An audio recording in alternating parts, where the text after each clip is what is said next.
the nice thing about our tables is that they do come down so that when you do lie on your stomach, there's some space for the belly there.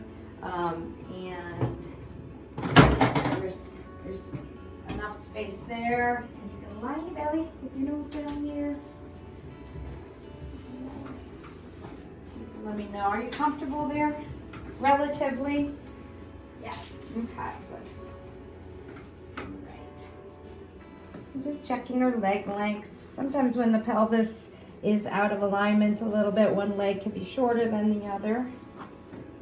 So, checking the sacrum, sacroiliac joints for movement.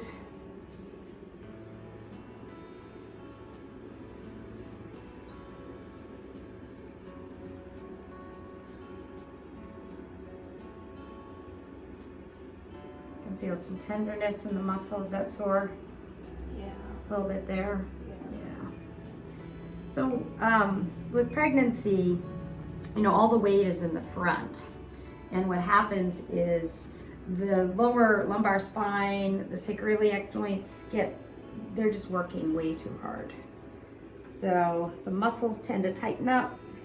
Sometimes things can go out of alignment because of the increased ligament laxity, meaning your ligaments have to be able to stretch and open so that when the baby is on the way, things are able to open up and you have a easier birth.